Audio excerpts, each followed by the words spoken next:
समयावधि है हनुमान के पास। ऋषि दुर्वासा और उनके शिष्यों के आने से पूर्व मुझे कल्पवृक्ष को ढूंढकर उसे यहाँ पर स्थापित करना होगा।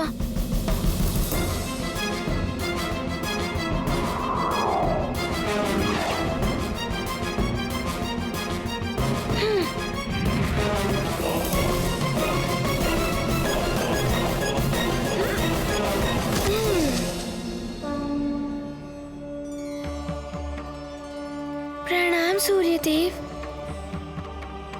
कल्याण हो। गुरुदेव, आपका शिष्य हनुमान आपसे एक सहायता प्राप्त करने आया है। बोलो पुत्र। आप दिवस भर पृथ्वी पर होने वाली घटनाओं के साक्षी रहते हैं, किंतु क्या आप ये बता सकते हैं कि पृथ्वी पर किसी को कल्पवृक्ष अपने स्थान से हटाते हुए या कहीं ले जाते हुए आपने देखा है? नहीं पुत्र।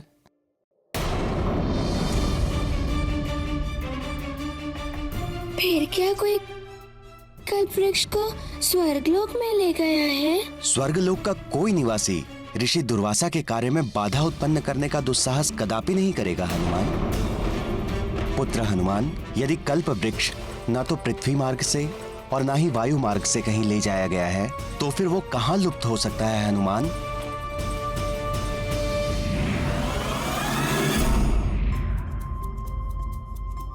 पाताल लोक। गुरुदेव, समझ गया। जिसने भी इस कल्पवृक्ष को अपने स्थान से हटाया है वो उसे अवश्य पाताल लोक ही ले गया होगा। हनुमान अभी पाताल लोक जाकर उस दिव्य कल्पवृक्ष को ढूंढ कर ले आएगा। धन्यवाद गुरुदेव, प्रणाम। रुको पुत्र।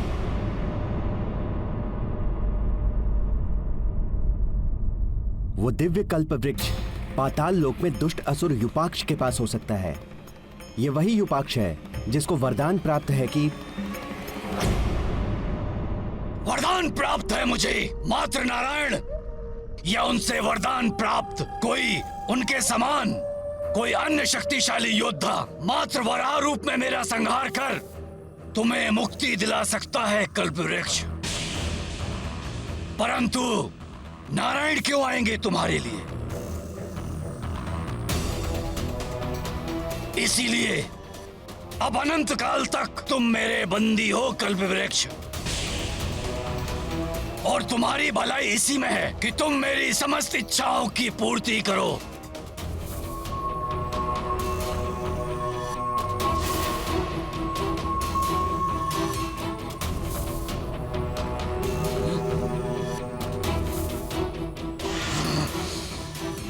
वराह रूप धारण करने के लिए तो मुझे प्रभु नारायण के पास जाकर उनसे वरदान प्राप्त करना होगा। सहस्त्रों वर्षों के कठिन तप के बाद प्रभु नारायण प्रसन्न होते हैं पुत्र। उनके दर्शन प्राप्त करना इतना सरल नहीं। किंतु हनुमान के पास तो बहुत अल्प समय है। मात्र ऋषिवर दुर्वासा के तप के आरंभ होने के मुहूर्त तक की ही समयावधि है हनुमान के पास। ऐसी स्थिति में हनुमान क्या करे गुरुदेव?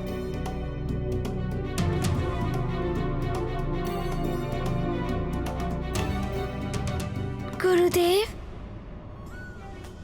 हनुमान के पास प्रभु श्री नारायण के पास जाने की और एक युक्ति सूझ रही है। सर्वप्रथम मुझे माता लक्ष्मी जी को प्रसन्न करना होगा। मेरी माँ कहती है कि पूर्ण निष्ठा से और सच्ची श्रद्धा से उनका पूजन करता है तो वो शीघ्र ही प्रसन्न होकर इच्छित वर दे देती है। यदि माता लक्ष्मी प्रसन्न हो गई तो भगवान नारायण को प्रसन्न होना ही होगा। तुम उचित कहते हो हनुमान, परंतु माता लक्ष्मी जी की पूजा विधि पूर्वक बिना किसी व्यवधान के करनी होगी, तभी वो पूर्ण होगी। और उसके लिए तुम्हें कमल, कमलगट्टा, शंख, कौड़ी, शहद, नारियल, पान,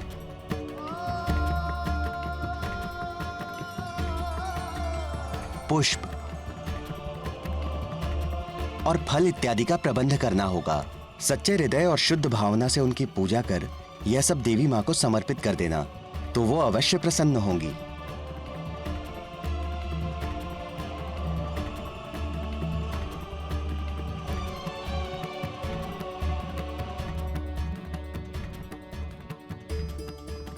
प्रभु,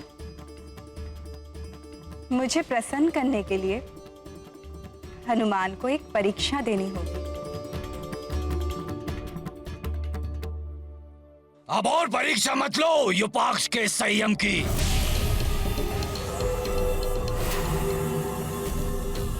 पहले तुम्हें विनम्रता से कहा, फिर तुम्हें आदेश दिया, फिर भी तुमने नहीं सुना।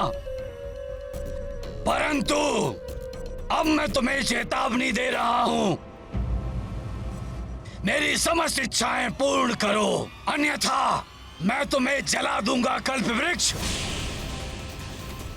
तुम्हारी प्रत्येक टहनियां, पत्ते भस्म हो जाएंगे, नष्ट हो जाओगे तुम।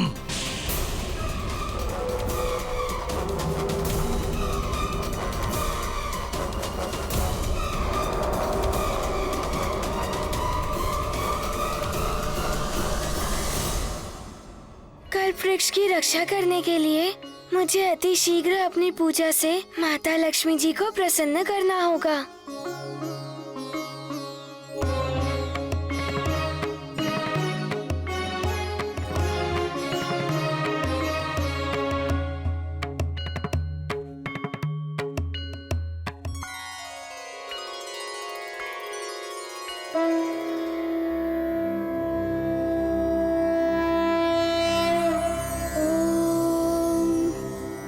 लक्ष्मी शिरसंप्रराजतनया श्रीरंग धामेश्वरी दासीभूत समस्तदेव वनिता लोकैक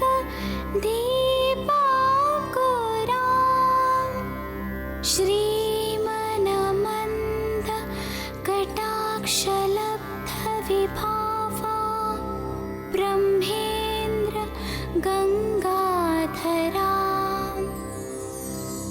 त्वां त्रैलोक्य कुटुम्बिनीं सरसिजां वन्दे मुकुन्द प्रियां वन्दे मुकुन्द प्रिया।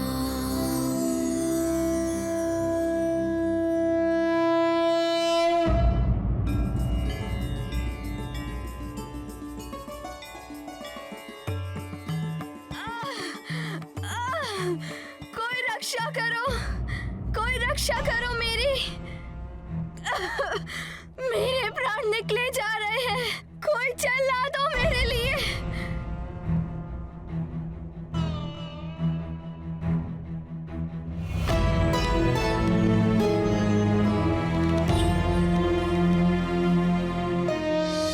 माता लक्ष्मी जी की पूजा विधि पूर्वक बिना किसी व्यवधान के करनी होगी, तभी वो पूर्ण होगी।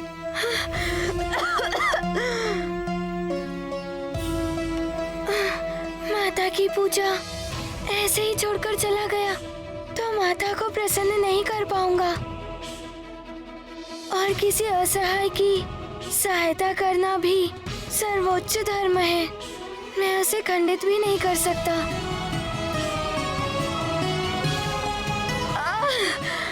कोई जल दे दो मुझे।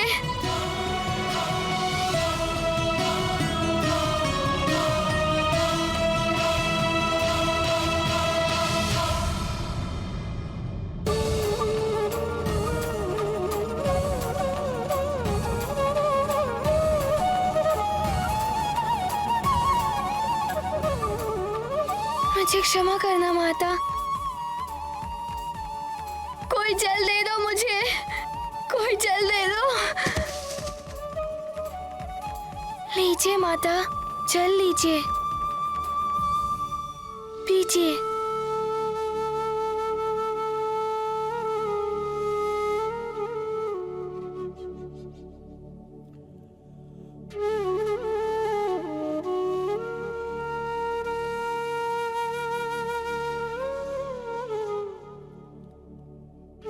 तुम्हारा कल्याण हो पुत्र।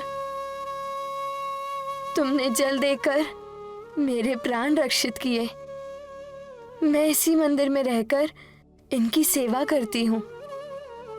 बहुत दिनों से यहाँ कोई नहीं आया, इसलिए ना मुझे भोजन मिला ना जल, और मेरी अवस्था ऐसी हो गई।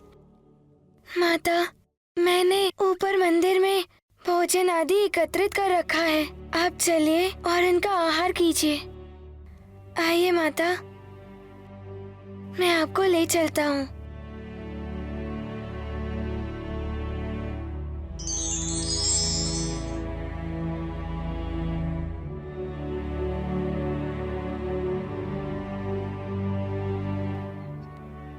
विराजिए माता।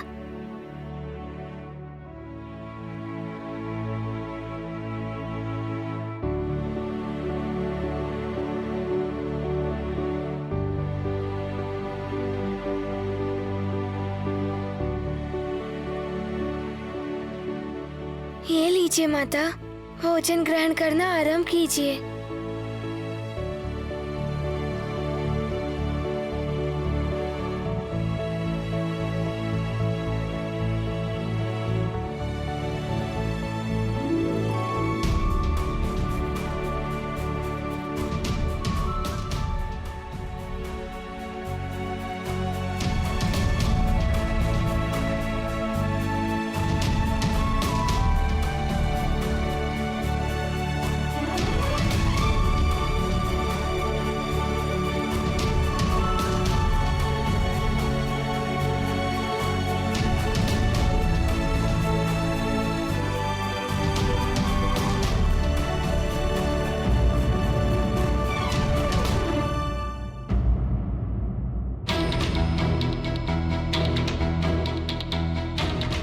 पुत्र, तुम यहाँ देवी माँ की पूजा कर रहे थे। ये तो अनर्थ हो गया पुत्र। तुम अपनी पूजा बीच में छोड़कर मुझे देखने क्यों चले आए? और देवी माता को अर्पित करने के लिए एकत्रित जल एवं फल आदि तुमने मुझे क्यों दे दिए? तुम्हें ऐसा नहीं करना चाहिए था पुत्र। मेरे कारण तुमने माता लक्ष्मी जी की उपेक्षा कर दी। अब तो मैं भी तुम्हारे इस पाप की भागीदार बन गई। जगत की सारी नारियां माता लक्ष्मी जी की ही स्वरूपनी है। यदि मैं आपकी सेवा करता तो माता लक्ष्मी जी को कोई उपेक्षा नहीं होती। यदि मैं आपकी सेवा ना करता तो उनको कष्ट होता और ये मुझ पर अत्यंत कुपित हो जाती। परंतु इसमें व्यवधान पड़ने से तुम्हारी पूजा तो अपूर्ण रह गई। माता, मेरी माँ कहती हैं कि किसी निराश्रय और असहाय प्राणी की कोई सेवा करे उसे भी भगवान की ही आराधना ही कहते हैं। मेरी पूजा और अपनी पूजा की सामग्री में पुनः एकत्रित कर अपनी पूजा संपन्न कर सकता हूँ। माता, मुझे ज्ञात है मेरे पास बहुत अल्प समय है, परंतु समय पर आपकी सेवा करना भी आवश्यक था। यदि मैं आपकी सहायता न करता, मेरी पूजा पूर्ण होकर भी अपूर्ण रह जाती।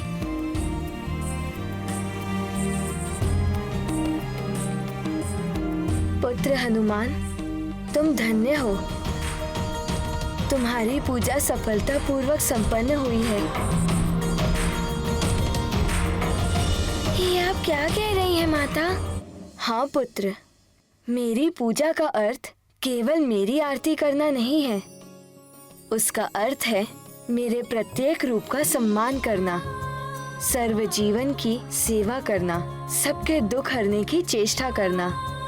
तुमने सही अर्थों में मेरी पूजा का मर्म समझकर मेरी अर्चना की है।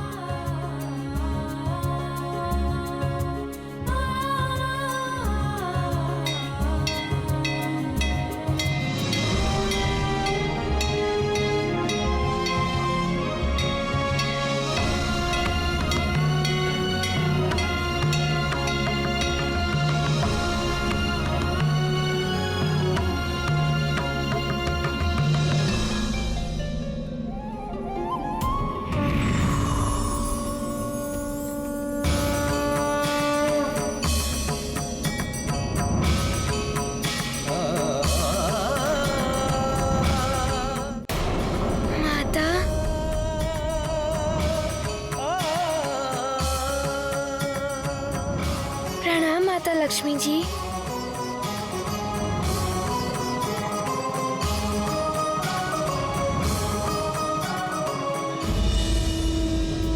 हनुमान ने जो किया वो किसी भी मनुष्य द्वारा किया जाने वाला सर्वोत्तम कृत्य है। अपनी पूजा पूर्ण करने के लिए उन्होंने निरीह निराश्रय प्राणी के जीवन का तिरस्कार नहीं किया, अपितु वरण किया। सर्वप्रथम उनके प्राणों की रक्षा की और ये प्रमाणित कर दिया कि अन्य प्राणियों की सेवा करना, उनके दुखों को दूर करना प्रभु की पूजा के समान है। हनुमान की ये मान्यता भी पूर्णतः सत्य है कि प्रत्येक नारी में लक्ष्मी, पार्वती एवं सरस्वती त्रिदेवियों के रूप का अंश छिपा होता है। इसलिए किसी भी नारी की अवहेलना और अपमान स्वयं त्रिदेवियों का अपमान है। इसलिए जिस समाज एवं गृह में नारी का सम्मान होता है वहां समृद्धि आती है, और जहां अपमान होता है वहां पतन और विनाश होता है। इसीलिए प्रत्येक नारी का सम्मान ही सही अर्थों में देवी की पूजा है। कल्याण हो पुत्र हनुमान। मैंने ही तुम्हारा प्रसाद और जल ग्रहण किया है। तुम मेरी परीक्षा में सफल हुए हो। मैं तुम्हें वरदान देती हूँ पुत्र कि तुम्हें प्रभु की कृपा प्राप्त होगी और उस असुर का वध करने के लिए तुम अपने जीवन में एक बार वराह रूप ले पाओगे।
धन्यवाद माता, प्रणाम।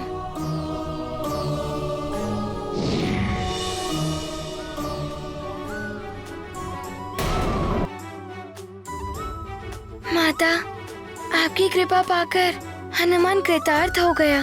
अब हनुमान निश्चिंत होकर कल्प वृक्ष की रक्षा करने के लिए पाताल लोक जा सकेगा।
इस अनंत अंधकार और इस गुफा के अनेकों द्वार और अनेकों गुफा द्वारों के मध्य हनुमान को कुछ नहीं सूझ रहा कि दिव्य कल्प वृक्ष कहाँ है।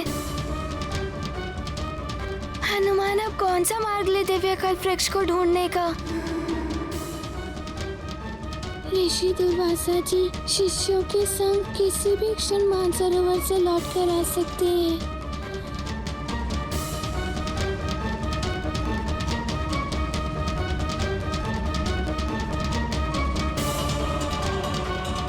किंतु अभी तक कल्पवृक्ष मिला नहीं है, क्या करूं मैं?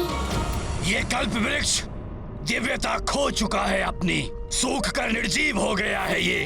अब ये मेरे किसी लाभ का नहीं, किसी को कुछ नहीं दे सकता ये। तुम इसे शीघ्र ही जलाने की व्यवस्था करो।